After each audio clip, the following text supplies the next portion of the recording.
에베소서 6장 1절로 3절입니다. 합독합니다. 시작.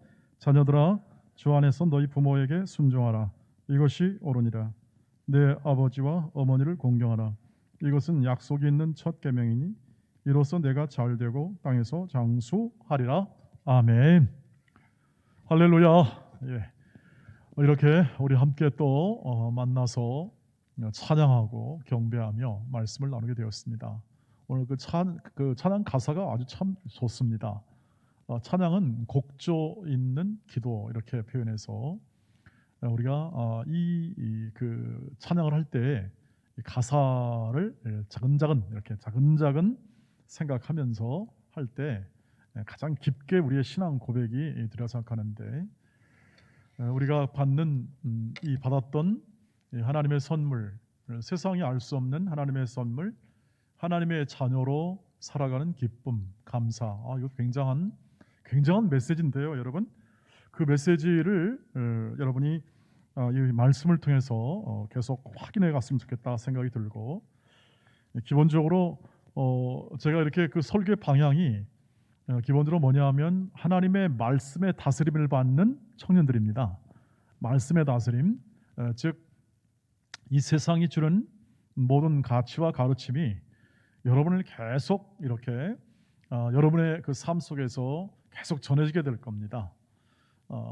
계속 지금은 기반과 모든 여건을 쌓아가야 하고 열심히 공부해야 하고 자신의 경력을 계속 쌓아가야 할 그러한 아주 중차대한 기초를 다지는 시기라 많은 것들이 배워지게 되는데, 이 모든 것들을 이렇게 근본적으로 이루게 한 것, 이렇게 문명이라든지 혹은 또는 우리의 삶에서 일어나는 많은 직업적 관련성에 있어서 그것들의 근본 본질이 뭐냐에 대해서 이런 세상의 가르침, 세상의 학문들을 가르쳐주지는 않습니다. 그리고 나타난 결과만 가르쳐주기 때문에 그런 것들이 일어나는 본질은 어디서 배울 수 있냐면 말씀에서 배울 수 있습니다. 그리고 확인할 수 있고, 그것을 통해서 우리가 하나님의 자녀의 삶을 살아가는 거죠. 그러니까 하나님의 자녀라 하면 하나님의 말씀의 다스림을 받는 사람들이기 때문에 그것의 비밀을 아는 사람들과 깨달은 사람들이 계속해서 그러한 삶을 살아가는 힘을 우리가 말씀을 깨우침을 통해서 얻게 됩니다. 그래서 지금 한창 배워가지 않겠습니까? 열심히 배우고 또 깨우치고 그리고 알아가고 또 경험하면서 자신의 생활의 기반, 미래의 기반을 쌓는 과정 속에서 이 말씀의 본질, 원리를 파악하는 것은 아주 중요하고, 하나님이 앞으로 여러분에게 향할, 여러분을 이끌어 주시고 세워 주실 그러한 삶에서 여러분들을 어떻게 이끄는지에 대한 파악도 훨씬 더 잘 할 수 있는 근거가 되는 것이 바로 이 말씀이죠. 그래서 하나님의 자녀의 그 깊은 삶을 청년 때부터 훈련하고 연습하고 또 경험해서 여러분의 일평생 인도하시는 하나님과 정말 재미있고 신나고 감사하고 행복하게 동행할 수 있는 그런 하나님의 자녀의 삶을 함께 살아갈 수가 있습니다. 오늘 우리가 이 어버이주를 맞이하면서 본문을 읽었는데, 이 본문 속에서 일어나는 이 내 부모를 순종하라 하는 것은 성경에만 있는 게 아니고 모든 가르침엔 다 있어요. 세상에 있는 모든 가르침은 다 이렇게 내 부모를 공경하고 순종하라고 되어 있습니다. 새삼스럽게 우리가 어버이주일 이렇게 말하여 지키는 것, 세상에서는 어버이날로 지키잖아요. 그런데 우리는 이렇게 예배 시간 안에 하나님을 경외할, 하나님만 찬양해야 할 이 시간에 사람의 감사와 은혜를 한다는 측면에서 여러분이 좀 이렇게 생각을 하실 수도 있겠다 생각이 듭니다. 무슨 말이냐면 하나님께만 영광 돌릴 시간에 사람에 대한 감사를 표현하는 게 혹시 하나님의 누가 되지 않을까, 이런 생각을 할 수가 있잖아요. 그래서 어버이날 또 이렇게 하면은 혹 사람에게 영광을 돌려 하나님께 누가 되지 않겠는가 하는 그런 아주 본질적인 문제를 얘기할 수 있습니다. 그것이 이렇게 하나님께만 영광 돌리는 태도는 원리상으로 맞습니다. 그런데 이렇게 어버이 주를 지키고 어떤 하나님과 예수님을 찬양하는 절기가 아닌 사람에게 관련된 절기를 지키는 것은 아마도 이 어버이날이, 어린이날이나 어버이날이 아마 유일하실 거라고 생각합니다. 그 이유는 뭐냐면 이 어버이날을 우리가 기억하고 어버이의 은혜와 사랑을 기억함을 통해서 우리가 하나님의 은혜를 더 깊이 누리고 하나님의 뜻을 성취할 수 있기 때문에 이러한 절기를 지킵니다. 하나님께 오히려 더 영광이 되는 삶을 드릴 수 있기 때문에 우리가 이 어버이 주를 지키게 되는 거죠. 다시 말하면 이 예배 시간에 우리가 사람에 관한 감사를 통해서 보다 본질적인 그 감사를 주시는 하나님께 영광 돌리는 그러한 과정을 통하여 우리는 하나님을 더 잘 섬길 수 있는 표현을 이 예배를 통해서 해낼 수 있기 때문에 그렇습니다. 자, 그래서 같은 동일하게 이 세상에서 똑같이 내 부모를 순종하고 하는 것에 대하여 우리는 당연히 그러한 이 세상의 가르침 속에서도 우리는 하나님의 진리와 겹치잖아요. 지금 이 말씀이 겹치고 있어요. 이 겹치는 부분에서 이것을 잘 이 말씀의 원리에 따라서 그것이 어떻게 우리 성도 믿는 사람이 이렇게 딱 잡고 그것을 지켜야 되는지에 대한 분명한 이유를 믿는 자의 입장에서 분명하게 확립하고 있어야 합니다. 오늘은 그 점을 조금 얘기를 하겠습니다. 우선 주 안에서 부모에게 순종하는 것이 자명한 원리다. 자명하다는 것은 당연하고 합당하고 누가 말하지 않아도 그것은 서로 이미 우리의 삶 속에서 이미 확정된 것이다, 이렇게 얘기할 수가 있겠습니다. 1절에서 너희 자녀들아 주 안에서 너희 부모에게 순종하라, 이것이 옳으니라. 바울이 이것이 옳다라는 말을 하지 않아도 이 모든 그 당시에 스토아학파, 그 당시에는 스토아 학파들이, 여러분 세사 시간에 배우죠, 철학 시간에. 스토아 학파들이 주류가 이뤘는데 이 주류의 이 학자들도 전부 다 이것을 가르쳤어요. 가르치고 또 이것이 마땅하다고 얘기를 했습니다. 그런데 이것이 새삼스럽게 성경에 기록되어서 오늘 바울이 이 모든 에베소 교회에게 성도에게 편지하면서 얘기하는 까닭이 무엇입니까? 우선 이것을 이해하기 위해서는 에베소서 5장 21절 말씀에서 그 실마리를 찾아야 합니다. 21절에서 보시면 이렇게 되죠. 그리스도를 경외함으로 피차 복종하라. 우리가 믿는 자의 삶이다, 우리가 신앙생활을 한다, 예수를 믿는다는 것은 예수 그리스도를 경외하는 것을 말하죠. 당연히 예수께서 우리를 구원하시고 우리를 사랑하시고 지금도 세상 끝날까지 함께 하심을 믿습니다. 이것을 우리는 믿음을 가지고 있어요.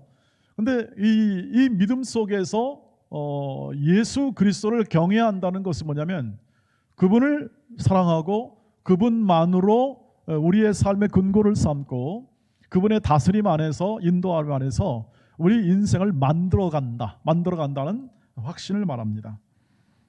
그런데 그런 경외함을 통하여 어떻게 하느냐? 인간관계가 나오죠. 예수 그리스도를 경외함으로 피차 복종하라가 나옵니다. 피차 복종하라. 여러분 복종이 뭔지를 아시죠? 네. 요즘 말로만 우리 동주가 지금 군대에 다니는데 군대에 딱 휴가 나와가지고 이제 딱 옵니다. 근데 군기가 바짝 서 있죠. 군기라는 게 뭔지를 아시죠, 여성 여러분? 저도 방위를 나와서도 아는데 군기가 바짝 서 있습니다. 왜 그러냐면 군대라는 것은 명령하고 복종하는 관계가 이루어져야 제대로 질서가 굴러가는 집단입니다. 군대라는 건 원래 폭력 집단입니다. 전쟁을 위하여 만들어진 집단이 군대라는 것이기 때문에 폭력성을 띠고 있습니다. 굉장히 어려운 사회죠. 어려운 집단입니다. 근데 거기에 명령에 복종합니다. 복종한다는 것은 싫으나 좋으나 순종을 말하죠. 뭐 비가 온다고 나와서 훈련하자 그러는데 나는 비가 오는데 안 나가요. 그러면 어떻게 합니까? 그건 당나라 군대지요. 이렇게 요즘에 얘기 들어보니까 코로나, 저도 아주 새로운 소식을 듣는데 그 지구가 군대 가 있으니까 그 궁금해요. 궁금하긴 해. 군대를 어떻게 하고 있나. 근데 이렇게 얘기를 들어보면 이 코로나 때문에 자가격리를 해요. 격리를 하고 그 다음에 이렇게 집단이 있으니까, 훈련소가 집단이 있으니까 이렇게 양치하는 것과 이런 게 좀 불편하다고 그래요. 하루 종일 못 할 수도 있고 예컨대 그냥 이렇게 가글리만 할 수도 있고. 여러분 그 싫다고 그냥 양치질 하면은 죽도록 맞죠. 가서 군대 가서 혼나고 야단 맞고 견뎌내야 되는 겁니다. 그게 복종이죠.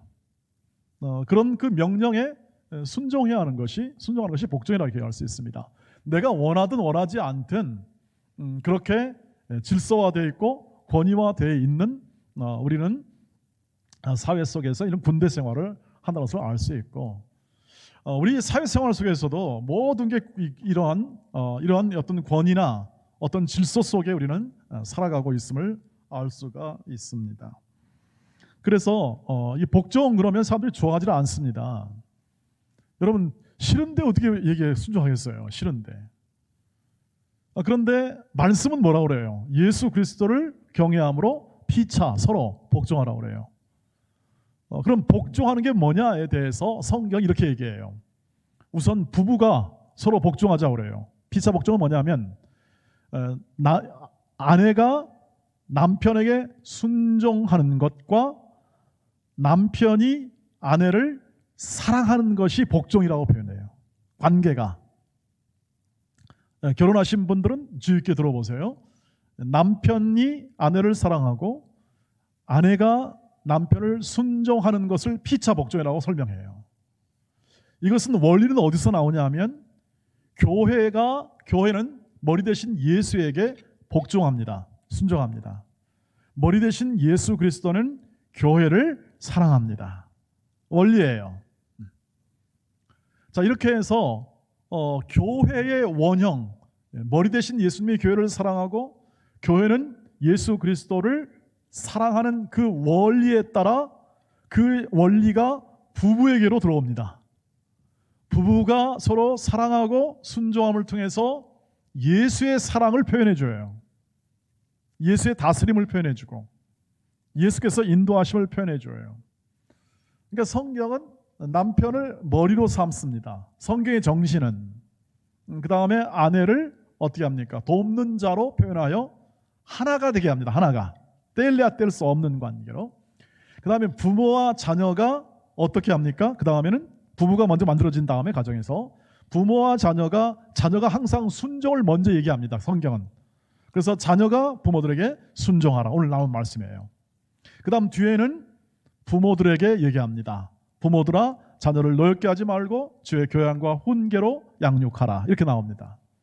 그렇게 해서 성경이 말하는 것은 뭐냐면 이 사랑과 순종의 서로 하나됨을 통하여 그 공동체, 부부라는 공동체와 가족의 공동체가 질서 있고 조화롭고 열매 맺는 그러한 삶을 함께 살아갈 수 있다라고 이렇게 얘기합니다.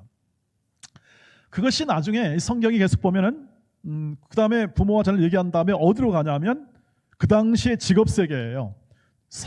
주인과 상전이죠. 주인과 그 다음에 노예의 관계 속에서 사랑과 순종의 관계를 얘기합니다. 종들아 먼저 얘기하죠. 종들아 너희 상전에게 순종하라라고 얘기합니다. 여러분 이것이 그 당시 사회로 보면은 예수 믿는 사람이 다 평등한데 어떻게 종들이 상전에게 그렇게 순종하라고 합니까? 라는 그런 질문을 하는 경우도 있습니다. 그만큼 이 말은 그 당시 사회로서는 이렇게 그 사회에 순응하는 그런 노예 제도에 순응하는 말처럼 들립니다.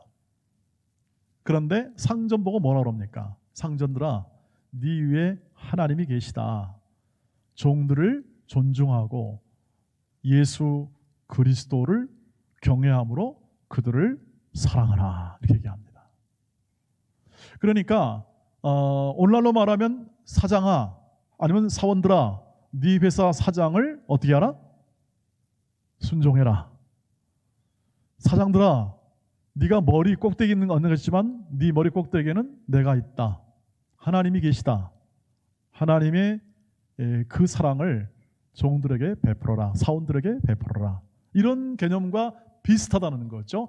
일치하는 건 아니지만 비슷하다고 할 수 있어요. 그러니까 얘기하고자 하는 건 뭐냐면 하나님이 공동체를 이루는 원리는 뭐냐면 공동체를 공동체답게 그 하나님의 사랑을 부어주실 그러한 이 관계의 원리는 뭐냐면 전부 다 한 권위를 세운 다음에 그 권위에 순종하고 그 다음에 그 권위자는 그 순종하는 자를 사랑으로 존중함을 통하여 관계를 이루는 거예요. 이것이 성경이 말하는 원리예요. 여러분, 이 세상에서는 다 그것이 아니라 자기의 능력과 권능과 어떤 지배력을 가지고 행사하기 때문에 이 말씀을 보면은 이게 과연 될까? 이런 생각을 하게 됩니다. 여러분, 우리가 확인하는 건 뭡니까? 하나님의 말씀은 살아있고 하나님의 말씀은 그렇게 될 줄 믿습니다 하는 것을 우리가 확인하는 이유는 뭐냐면 디모데후서 3장 15절부터 17절까지 모든 성경은 하나님의 감동으로 된 것으로 어떻게 합니까? 교훈과 책망과 바르게 함과 의로 교육하기에 유익하고 모든 선한 일을 행하기에 온전한 사람을 만들기에 충분하다. 그 앞서 말씀은 지혜, 구원에 이른 지혜를 갖게 하고 우리를 우리되게 만드는 선한 일을 행하게 만드는 충분한 하나님의 말씀이다. 이런 말씀이 있습니다. 그래서 하나님께서 이 말씀을 따라 행하는 자들에게 하나님이 은혜를 주실 뿐 아니라 하나님이 그 말씀을 이루어내십니다. 순종을 통하지 않고는 말씀을 이룰 수 없죠. 자, 그래서 결론은 말은 이렇습니다. 왜 부모에게 순종하는가? 왜 우리가 이 자명한 사실 앞에 오늘 또다시 이것을 기념하며 얘기하는가 하는 것은 뭐냐면 하나님이 세워준 부모의 권위에 순종함을 통하여 우리는 하나님께 순종하는 겁니다. 이것이 성경의 원리라는 거죠. 그리고 말씀의 원리가 되어서 모든 인간관계 속에서 하나님이 은혜를 부어주시고 하나님이 자신의 사랑과 복됨을 흘려보내시는 하나님의 다스림의 원리입니다. 그러니까 성경에 보면은 권위가 있습니다. 권위가 있고 그 다음에 그 권위에 순복하라고 말합니다. 그것이 세상 권위든 교회 안의 권위든 우리의 모든 삶의 현장 속에서 권위자에게 순종하라고 합니다. 싫든 좋든 순종하라는 거는 거죠. 그래서 그 순종을 통하여 어떻게 합니까? 질서, 하나님이 원하는 질서가 잡히게 됩니다. 질서가 잡히게 되고 그 질서가 잘 조화롭게 잡히면 그 안에서 관계가 풍성해집니다. 관계가. 여러분 아시죠? 신앙생활은 관계입니다. 하나님을 사랑하고 내 이웃을 사랑하는 관계를 어떻게 합니까? 풍성하게 하는 것이 우리의 신앙생활의 전부입니다. 여러분이 목표를 가지고 계시잖아요. 신앙생활의 목표. 교회 나오고 찬양하고 봉사는 다 목표는 뭐냐 하면 여러분이 온전케 되는 거예요. 여러분이 하나님 자녀 닮는 것이고 저 다른 표현하면 예수를 닮는 것이고 그 삶을 위하여 우리는 그렇게 모든 것을 행하는 것이죠. 그런데 하나님의 방법이 뭐냐면 순종하라. 순종하고 그것을 통하여 하나님의 법을 이루라 그런 거죠. 순종이 그러니까 단순히 내가 기분 좋으면 하고 기분 나쁘면 그냥 무시해버리는 그러한 원리로서 우리가 순종을 얘기하는 게 아니라 여기 성경은 싫든 좋든 이것이 하나님의 뜻이고 하나님께서 이것을 기뻐하시고 이것을 통하여 여러분을 크게 하십니다. 그래서 나오는 것이 뭐냐?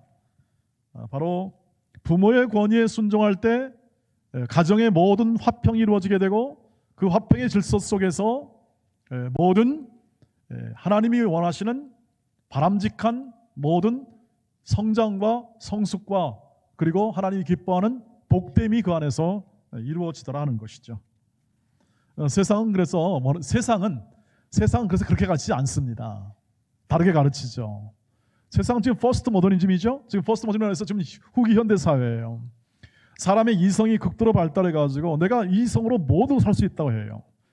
과학주의가 점점 정착되면서 과학이 발전되면서 인간은 과학으로 모든 것을 할 수 있다고 생각해요. 그러나 그들은 간과하고 있죠. 이런 과학적 사실, 그래서 과학적 사실을 안 믿는다는 느낌을 받으면 공직에 못 올라가요. 지금 공직에. 지난번에 창조론 문제가 있었잖아요. 신앙적 영역인데도 불구하고 그 사람을 떨어뜨리기 위하여 반대 정적을 더 유리하지 않게 하기 위하여 창조를 믿는 한 예수 믿는 아주 특별한 사람이, 뛰어난 사람이 과학기술 이런 무슨 어떤 관계에 속하는 그런 부서에서 이렇게 입후보가 되었는데 창조를 믿는다는 것 때문에 그것을 떨어뜨려요. 안 된다. 부적격이다. 그런 시대예요. 그런 환경 속이에요. 여러분 이상하지 않습니까? 그런 일을 해요. 눈앞에 보지 합니다. 왜냐하면 우리의 이성과 우리의 생각대로 과학적인 판단이 아니면 그건 아니다라고 얘기하는 거죠. 근데 여러분이 알다시피 우리가 갖는 모든 이 사회의 모든 이 삶 속에서 과학적으로 증명되는 것이 우리의 모든 가장 중요한 것 중에 과학적으로 증명되는 것이 어디 있습니까? 의미 있거나 우리에게 인생의 본질을 밝혀주는 건 과학적 증명이 아니라는 사실이죠. 우리 인생의 가장 중요한 질문, 우리는 어디서부터 왔고 어디로 가고 있으며 또 우리의 끝은 어디인가에 대하여 과학은 설명을 못합니다.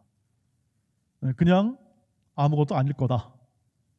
그리고 우리는 알 수 없는 곳으로 갈 수도 있을 것이다 하는 것이 지금까지 과학이 밝혀낸 우리의 미래 정도예요. 여러분이 똑똑하지 않겠습니까? 여러분이 공부를 하고 앞으로 계속 배워나가겠습니다만 여러분이 과학적 사실로 알 수 있는 것은 발견하는 것뿐이죠. 과학적 사실이라는 게 결국 하나의 가설을 세우고 그 가설을 증명해내는 거죠.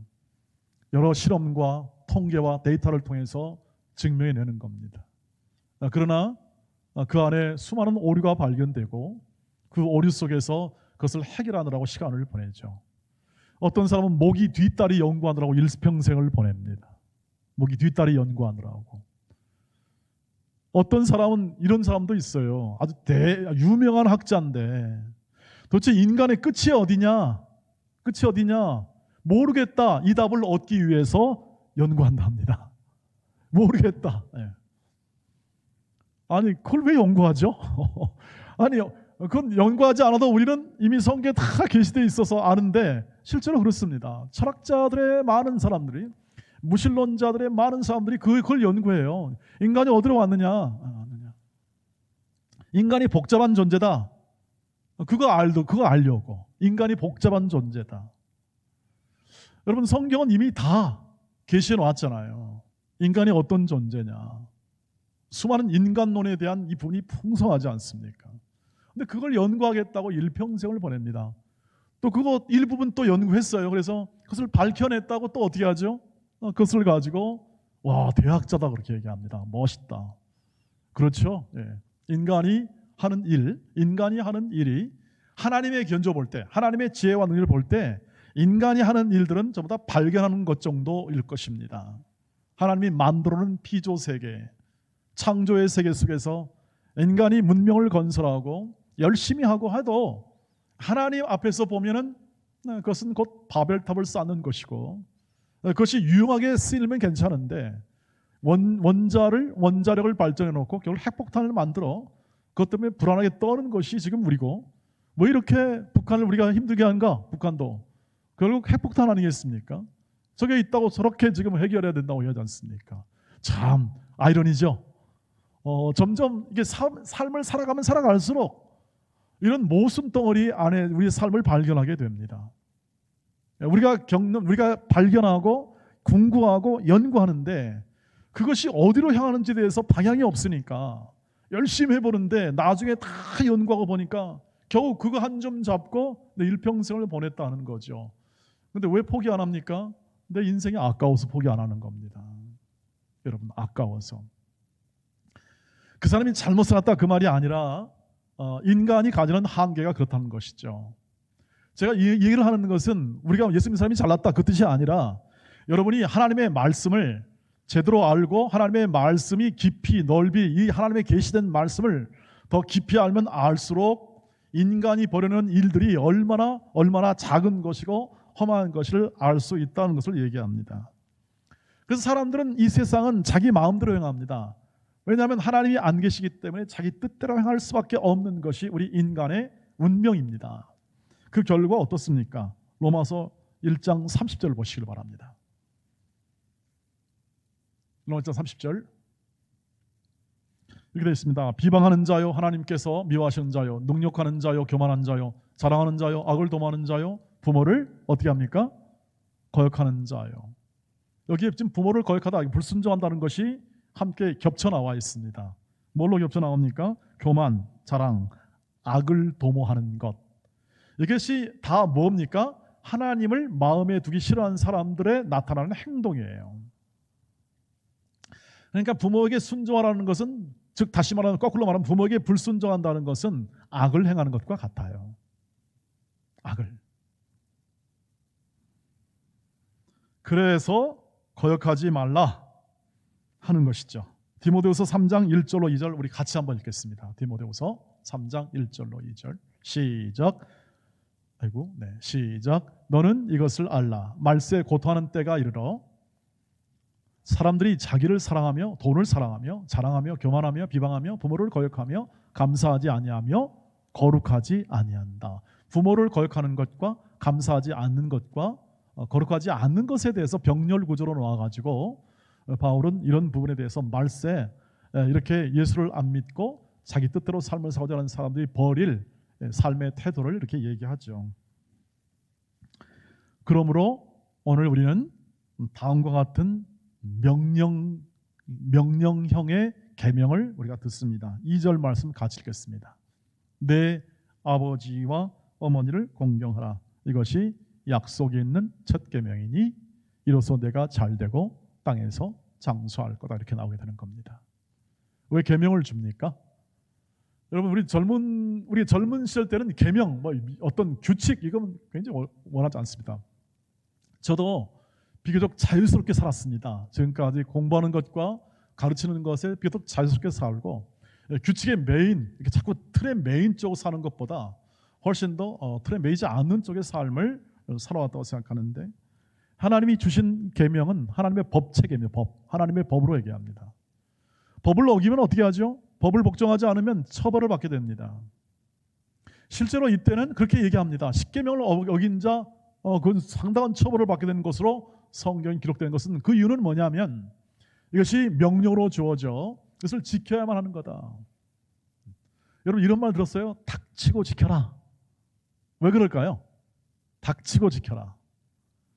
그건 설명해봤자 자명한 것이기 때문에 설명이 필요 없고 그렇게 행하면 너에게 유리하고 너에게 좋기 때문에 닥치고 해라 이런 말이 나오는 겁니다. 그것이 원리이고 유익한 길이다. 그래서 축구할 때 이거죠. 닥치고 공격, 닥공이라고 그러잖아요. 닥치고 공격하는 것이죠. 이 명령체계로 법칙을 주는 것은 지켜야 합니다. 왜 지키냐 하면 우리의 유익을 위해서 그렇습니다. 여러분 내 어머니와 아버지를 공경하는 부모 공경, 부모의 순종은 약속이 있는 첫 계명으로 주어져서 그 계명을 지키는 자가 삶의 유익을 얻습니다. 지키는 대상에게도 평안을 주고 그 지키는 자에게 삶의 유익을 줍니다. 왜 그러냐면 계명을 주신 이유는 우리를 사랑하기 때문에 줍니다. 계명을 주신 이유는 우리를 사랑하기 때문에 주고 그 계명을 지키는 것, 그 계명을 받아서 순종하는 게 사랑의 표현이기 때문에 그렇습니다. 다시 한번 말씀드릴게요. 여러분 구약을 해석할 때, 성경을 해석할 때 구약 성경 안에 법 체계를 주는데 율법 체계를 주잖아요. 줄 때 왜 그것을 주냐면 거추장스럽고 또 이렇게 그것을 지켜내는 것이 힘든데 왜 주냐면 그것이 하나님을 사랑하는 방법이고 그것이 이웃을 사랑하는 방법으로 주어지기 때문에 닥치고 지켜야 되는 거죠. 그 증거를 요한복음 15장 10절에서 보겠습니다. 한번 요한복음 15장 10절 말씀에서 보세요. 시작. 내가 아버지의 계명을 지켜 그의 사랑 안에 거하는 것 같이 너희도 내 계명을 지키면 내 사랑 안에 거하리라. 계명을 지키면 어디 사랑 안에 거해요? 예수의 사랑. 여러분 이 말과 같습니다. 여러분 주일날 예배 꼭 참석하셔야 합니다. 그렇게 하시겠습니까? 자, 이렇게 말씀합니다. 꼭 지키세요. 자, 그러면 제가 여러분 주일날 꼭 오게 해서 제 유익을 취하자고 했습니까? 아니면 여러분을 위한 것입니까? 여러분을 위한 것입니다. 제 사랑의 마음으로 하는 거죠. 여러분의 유익을 위해서. 그럼 순종한다. 여러분이 순종한다. 그러면 어떻게 합니까? 그 계명을 지켜 행하는 것입니다. 그것이 저에 대한 사랑이죠. 이해가 되시죠? 하나님이 계명을 주시고 여러분에게 하라고 하시는 것은 뭐냐면 여러분을 사랑하시기 때문에 그렇습니다. 사랑하지 않으면 계명을 주지 않습니다. 그래서 모세 이렇게 말했습니다. 야 이스라엘 백성아, 너희가 얼마나 행복한 백성이냐. 이 목이 곧은 백성들아, 너희는 진짜 질투나는 듯한 행복한 백성이다. 누가 이런 하나님의 십계명과 같은 법을 주었냐. 누가 어떤 백성이 하나님이 내가 너희의 백성이라고 말했냐. 아까 우리 찬양하면서 하나님의 자녀로 살아가는 게 행복이다. 그 비밀은 계속해서 깨우쳐야 합니다. 여러분 진짜 중요한 비밀인데요. 우리 찬양팀 여러분은 깨우쳤습니까? 깨우치면 표정이 그럴 리가 없어요. 표정이 그럴 리가 없어요. 얼굴을 찍을 리가 없다는 거죠. 어떤 순간 어떤 환경을 만나더라도 하나님의 자녀로서의 사는 행복을 깨우쳤다면 그 얼굴이 그 얼굴일 수가 없어요. 어른들 가운데도 얼굴 찍는 사람 많아요. 왜냐하면 세상 걱정 근심 다 교회까지 다 가져오는데 하나님 안에 있으면서도 여전히 그것은 아직까지 하나님 자녀로서 사는 행복이라는 게 비밀이 뭔지를 덜 깨우쳤기 때문에 그런 겁니다. 여러분의 표정에서 그것이 드러나죠. 얼굴이 만만치가 않아요. 여러분 얼굴을 보면 얼굴 보면은 그 사람의 마음에 눈은 그 사람의 마음의 창이고 그리고 그 사람의 표정은 그 사람의 마음의 표현이죠. 그래서 제가 이렇게 말합니다. 청년들아 웃어라, 웃어라, 자주 웃어라. 웃음 치료라는 것도 있대요 요즘에는. 그래서 뭐 그것은 그 사람들이 하라고 하는 거고. 왜 못 웃냐? 하나님 자녀로 사는 행복이 뭔지를 모르니까 못 웃죠, 못 웃죠. 교회에 오게 되면 꼭 이렇게 무슨 절간 가는 듯한 느낌을 받으면 못 웃잖아요. 절간 무섭잖아요. 모든 종교들이 다 이렇게 위험하게 만든다고 위협을 하죠. 굴복하게 만드는데 그 하나님의 사랑을 아는 사람들은 어떻게 합니까? 그냥 있을 수가 없는 거죠. 그래서 찬양하는 거예요. 그래서 하나님의 계명을 지켜내는 것, 순종하는 것이 사랑의 표현이에요.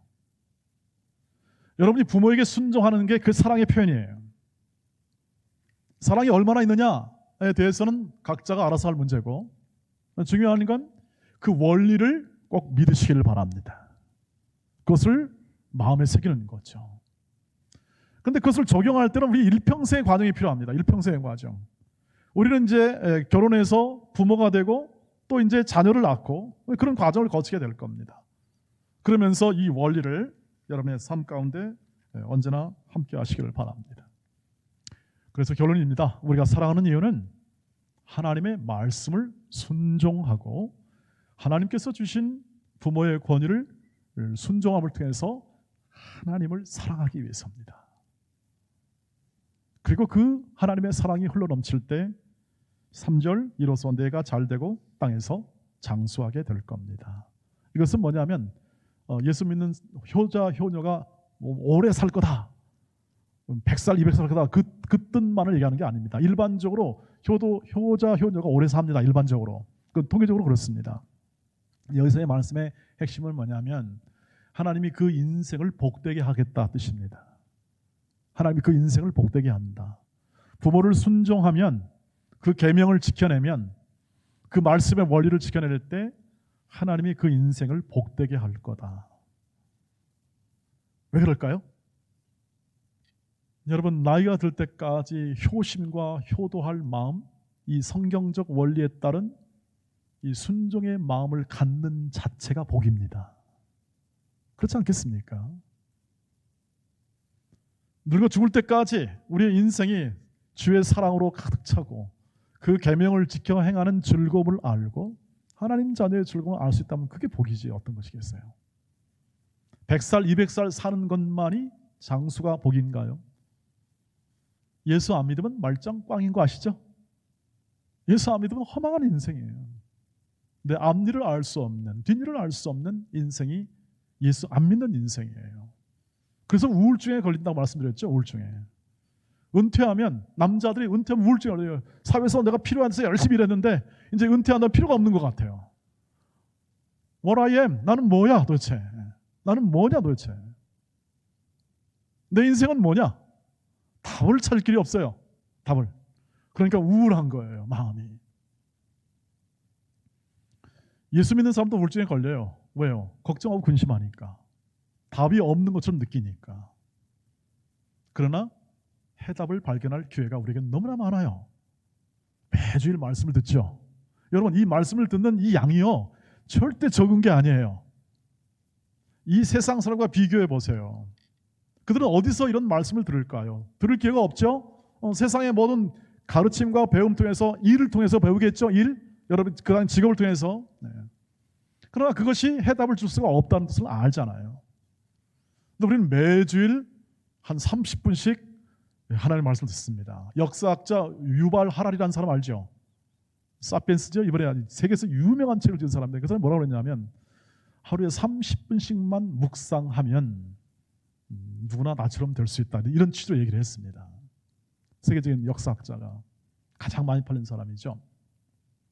그 말하는 건 뭐냐면 그 사람 유대인이니까 유대적 배경을 가지잖아요. 언제나 하나님 말씀을 준행하려고 노력하던 사람들이 바로 유대인들의 핵심 아니겠습니까? 그것이 잘못 적용될 수도 있고, 예컨대 부분적으로 적용될 수 있고 엄격하게 적용될 수 있지만 실제로 안 믿는 사람이라 할지라도 말씀대로 살면 복을 받아요. 잘 됩니다. 그것이 역사가 증명해주고 있잖아요. 돈 얘기하는 거 아니고 여러분이 여러분의 인생 속에서 하나님 말씀을 듣고 묵상하고 그 말씀을 되새겨보면서 하나님의 뜻대로 살고자 하는 30분이 여러분의 인생을 뒤바꿀 수 있다는 뜻이에요. 잘 선택하신 거죠. 코로나19의 상황 속에서도 하나님은 일하십니다. 여러분을 키워내시고 여러분을 인도하십니다.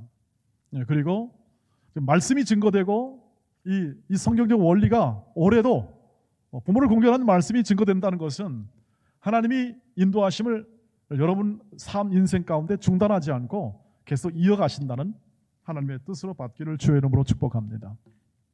그래서 매주일에 30분이 모이게 되면 1년에 여러분 52주니까 그것이 상당한 양이 되고, 하나님의 말씀은 부분적으로라도 그 말씀의 효력이 굉장히 큰데, 여러분 일평생 이 하나님의 말씀을 충분하게 매주일마다 풍성하게 마음으로 다 호흡하면서 여러분 일평생 살아가시기를 바랍니다. 일평생을. 그래서 주일날 오게 되면 여러분이 신자로 살아가는 기쁨과 감사가 흘러넘쳐서 여러분의 인생의 청년부를 시절을 거쳐 계속 삶을 살아가며 직업과 모든 환경 속에서 하나님의 인도를 받으며 순종의 삶을 살아가시기를 바랍니다. 그래서 나라의 권위나 교회에 있는 교회의 권위나 부모의 권위가 다 하나님이 세우신 권위입니다. 순종이라는 것은 즐거이 그 본질을 추구하는 것이 순종이고, 그 하나님의 뜻을 추구하여 하나님의 일하심과 하나님의 역사하심을 우리 눈으로 볼 수 있고 목도할 수 있고 체험할 수 있는 거죠. 그 사람들이 바로 17세기 청교도들이었습니다. 하나님의 영광을 위해 각 모든 분야에 살고 싶어 했던 사람들, 역사가 증명하고 있습니다. 그러니 여러분, 저와 여러분이 오늘 부모에게 향한 우리의 순종이 날마다 풍성하기를 주의 이름으로 축복하고, 그리고 부모를 용서할 수 있어야 하고 왜냐하면 부모가 상처를 주기도 하잖아요. 우리한테. 우리 자녀는 상처를 주기도 합니다. 본의 아니게 부족한 대로 못한 대로 상처를 주기도 하고, 교회 어른들이나 혹은 또 우리 주위 어른들이 우리와 다르게 이렇게 연약한 부분도 보일 수도 있고 할 수도 있습니다. 그러나 순종의 대상으로 삼으시기를 바랍니다. 그 시기와 모든 때의 권위는 하나님이 주셨기 때문에 그런 삶을 살아가게 될 때 우리는 더 나은 하나님의 인도하심을 받을 수가 있습니다. 손해가 아닙니다, 여러분. 세상은 순종하면 자존심 깎인다고 그러는데 우리는 하나님을 생각하며, 아까 찬양이 기가 막히다는 것이 우리가 억울한 일을 당해도 억울하지 않습니다. 사실은 하나님 안에서는 억울한 일이 없습니다. 부족한 듯 보여도 뺄셈 같은 인생이어도 그렇지 않다는 거죠. 순종하세요. 즐거이 순종하십시오. 좋은 질서와 모든 환경 속에서 여러분을 향한 하나님의 사랑이 더 깊게 역사하게 될 겁니다. 그것을 많이 체험하시고 많이 누리시기를 바랍니다. 여러분에게 하나님의 권위가 주어졌을 때, 그런 위치와 지위가 주어졌을 때 더 큰 사랑으로 화답하시기를 주의 이름으로 축복합니다. 기도하겠습니다. 거룩하신 주님, 우리 사랑하는 청년들이 하나님의 말씀에 다스림을 받아 이 순종의 원리가 날마다 자신의 삶 가운데, 우리 각 사람의 삶 가운데, 일터와 가정과 온 교회와 우리 청년부 공동체 삶 가운데 풍성하게 있게 하옵소서. 주께서 주시는 이 모든 세우시는 임원들과 또 리더들과 같은 동료면서 동시에 하나님의 인도를 통하여 세우시는 모든 권위 속에 우리가 즐거이 순종하는 방법을 배우게 하시고, 무엇보다도 우리 부모들에게 대하여 용서와 사랑, 관용을 통하여 순종하고, 또 하나님이 주시는 은혜와 자원을 통하여 부모를 공경하게 하옵소서. 이것이 우리 청년들의 말씀을 이루는 표징이 되게 하시고, 이 젊은 시절에 있는 이 소중한 이 말씀의 원리가 날마다 순종의 차원으로 확대되어 열매 맺는 인생 살아가게 하옵소서. 예수님의 이름으로 기도하옵나이다. 아멘.